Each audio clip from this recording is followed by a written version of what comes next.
هەرێمی کوردستان بەهۆی سەقامگیریەکەی بەهۆی ئەوەی کە ژیان تێیدا لە نێوان تەواوی پێکاتە ئاینی و نەتەوەیەکانە ژیانێکی ئاسوودە و سەقامگیرە لە هەرێمی کوردستان بۆتە مایەی ئەوەی کە ببێتە جێگەی سەرنج و تێڕامانی وڵاتانی ئەوروپا بە تایبەتی یەکێتی ئەوروپا بەردەوام سەردانی هەرێمی کوردستان دەکەن و لە نزیکیشەوە ئاگاداری ئەو پێشڤەچوونەی هەرێمی کوردستانن. ئەمڕۆژ وەزیری بەرگری هۆڵندا سەردانی هەرێمی کوردستانی کرد. ئێمە لەسەر ئەم بابەتە لە گرنگی هەرێمی کوردستان بۆ ئەوروپا و هەروەها گرنگی یەکێتی ئەوروپا بۆ هەرێمی کوردستان چییە؟ میوانێکمان لەگەڵدایە لەگەڵ ئەودا پرسیاری زیاتر و گفتوگۆی زیاتر دەکەین. میوانەکەمان زۆر بەڕێز دلاوەر ئاژگەیی نوێنەری حکوومەتی هەرێمی کوردستان لە یەکێتی ئەوروپا کە ڕاستە و خۆ لە برۆکسلی پایتەختی بەلچیکاوە لەگەڵماندایە کاک لاوەر شەوتان باش گەلێک سپاس بۆ بەشداریکردنتان لەگەڵمان لەم گەشتەی ژووری هەواڵی کوردستان 24 بۆ خۆداگاداری ئەمڕۆ وەزیری بەرگری هۆڵندا سەردانی هەرێمی کوردستانی کرد و لەگەڵ مەسرور بارزانی سەرۆکی حکوومەتی هەرێمی کوردستان کۆبەوە و پشتیوانی خۆی بۆ هەرێمی کوردستان دووبارە کردەوە. بە تایبەتی دەمەوێت بزانم گرنگی ئەم سەردانە لەم کاتەدا بەڕای ئێوە چییە کە هەرێمی کوردستان کەوتۆتە بەر پەلامار و هێرشی ئاسمانی و درۆنی؟ ئەو کاتتان باش، زۆر سپاسان دەکەم. سڵاو ڕێزم بۆ بینەرانی خۆشەویست و بۆ ئێوەی بەڕێز. بێگومان ئەمە یەکەم سەردانی بەرپرسێکی باڵای ئەوروپینە بۆ هەرێمی کوردستان. هەر خودی هۆڵندا چەند جارێک وەزیری بەرگریان سەردانی هەرێمی کوردستانی کردەوە، وەزیری دەرەوان بە هەمان شێوە. جگەل لەوە بەرپرسانی باڵای هەرێمی کوردستان چ بەڕێز سەرۆکی هەرێمی کوردستان چ بەڕێز سەرۆکی حکوومەتی هەرێمی کوردستان هەردووکیان سەردانی هۆڵندایان کردووە و لە ئاستی سەرۆک وەزیران پێشوازیان لێکراوە و هۆڵندا دەتوانین بڵێن هەروکوە باسوشکرا لە هەواڵەکان پەیوەندی زۆر باشی لەگەڵ هەرێمی کوردستانی لەو چەند ساڵانی ڕابردوو پەیوەندێکی بۆ ئاساشی زۆر باشتر بەرز بوویتەوە لە ڕووی سەربازی، لە ڕووی سیاسی، لە ڕووی ئابووری هاوکاری هەرێمی کوردستان دەکا. دەتوانین بڵێن لەو بابەتانی کە هەرێمی کوردستان داوای لێکردوون و ئامادەگی هەرێمی کوردستان دا بۆ ئەوانیش بەرەو ئەو داواکارانی هاتینە پێش و یارمەتی هەرێمی کوردستانیان داوە. بێگومان سەردانی بەڕێز وەزیری بەرگری هۆڵندا لەو کات وسات ئێستادا دیسانەکە ئەمەش ئاماژەیەکی زۆر گرنگە وەکو پاڵپشتێکی سیاسی و سەربازیشە بۆ هەرێمی کوردستان. هۆڵندا و وڵاتانی تریاندام لە یەکێتی ئەوروپا لەسەر پێشەلکردنی سەروەری ئاسمان و خاچی هەرێمی کوردستان دوایانە زۆر بەتوندی هاتنە سەر خادووە، زۆر بەتوندی ئیدانیان کرد و پاڵپشتی خۆیان بۆ هەرێمی کوردستان دووپات کردەوە و داوایان کردکە ئەو هێرشانە بە زووترین کات کۆتاییان پێبێت. ئەمە پاڵپشتێکی دەتوانین بڵێن سیاسی و معنەوی بۆ هەرێمی کوردستانە و پەیامێکی زۆر گرنگە بۆ هەرێمی کوردستان و بۆ خەڵکی کوردستان. زۆر باشە کات لاوەر، ئێوە ئاماژەتان بە کۆمەڵی خاڵی زۆر گرنگدا. یەکێتی ئەوروپا گرنگی زۆر بە هەرێمی کوردستان دەدا. ئەمە لە چیەوە سەرچاوی گرتووە؟ ئەمە لایەکی لاکەی تری ئەوەیە هەرێمی کوردستان چۆن دەتوانێت لە ڕووی دیبلۆماسی، لە ڕووی سیاسی، لە ڕووی ئابووریەوە سوود لەو گرنگی پێدانەی یەکێتی ئەوروپا وەربگرێت؟ بەڵێ، پرسیارەکە زۆر فراوانە، ڕەنگە بە کورتی نەکرێت وەڵام بدرێتەوە. بەڵام دەتوانین ئاماژە بەوە بکەین کە هەرێمی کوردستان جارە پێش هەموو شتێک دەتوانین بڵێن دراوسەی یەکێتی ئەوروپایە. ئێمە تورکیامان نێوانە و لای هەموو لایەک ئاشکرایەوە بە تایبەتی لایەن بەرپرسانی ئەوروپا و ناوەندەکانی توێژینەوەی ئەوروپیش کە باسی و بابەتانە دەکەن. هەر گۆڕانکارێک لە هەرێمی کوردستان چ گۆڕانکارێکی نەرینی بێت چ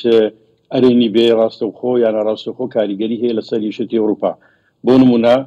بابەتی ئەگەر باس لە بابەتی ئەمنی بکەین، ئاسایش بکەین، سەقامگیری بکەین لە ناوچەکەی خۆمان، ئەمە ئەگەر بێت و بەرەو خراپی بڕوا وەکو ئەو کاتی کە داعش ڕشی هێنا، ڕاستەوخۆ کاریگەری لەسەر ئەمنیەت و ئاسایشی وڵاتانی ئەوروپا هەبوو. ڕۆژانە تەقینەوە ڕووی دەدا، ڕۆژانەکردەوەی تەرۆریستیە ڕووی دەدا و لە دوای ئەوەی هەرێمی کوردستان توانی ئەم مەترسیە کەم کاتەوە و نەیهێڵێت، بینیمان کە لە ئەنجامدا ئاسایش و ئەمنیەتی ئەوروپاش بەرەو باشی ڕۆیی. ئەمە خاڵێکە کە بە ئەوروپیەکان زۆر گرنگە. دیگە لەوە پرسی جیۆپۆلیتیکی هەرێمی کوردستانە. هەرێمی کوردستان لە شوێنێکی زۆر گرنگی جوغرافی هەڵکەوتووە و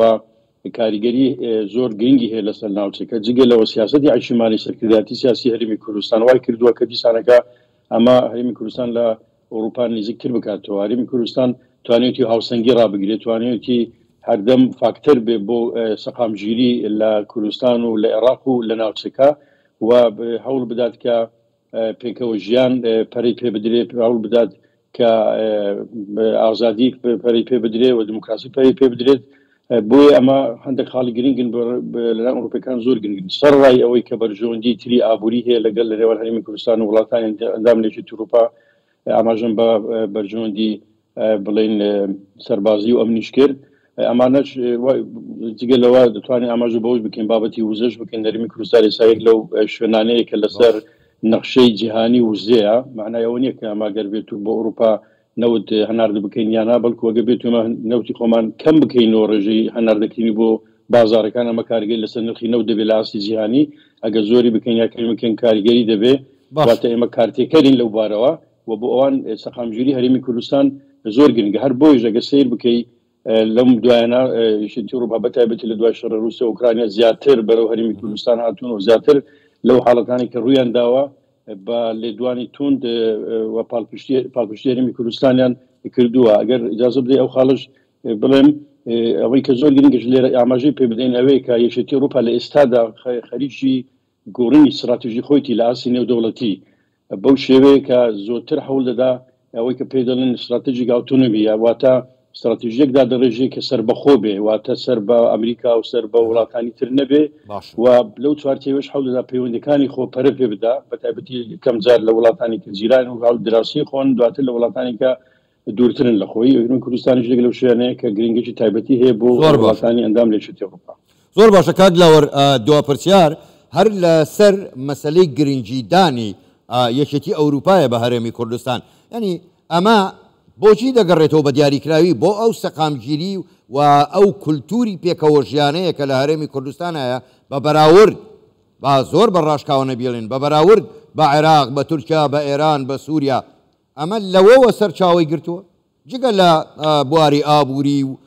بواری وزە خۆی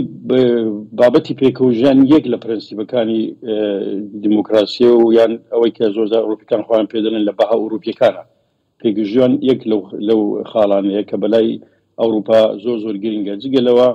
ئەگەر لە ئاسی نێودەوڵەتی بۆیانە گرنگ بێ لە ئاسی ئەوروپی بۆیان گرنگ بێ لە هەرێمی کوردستان زیاتر بۆیان گرنگە لە بەرەوەی هەرێمی کوردستان لە ماوەی ڕابردوو بەو سیاسەتە توانیوێت تێ ببێتە ناوچەیەکی ئارام بۆ ئەو خەڵکانی کە لە شوێنەکانی تری عێراق یا لە وڵاتانی تر ناتوانانی وەل بە ئاشتی لەگەڵ خەڵکی تر لەگەڵ هاوڵاتانی خۆیان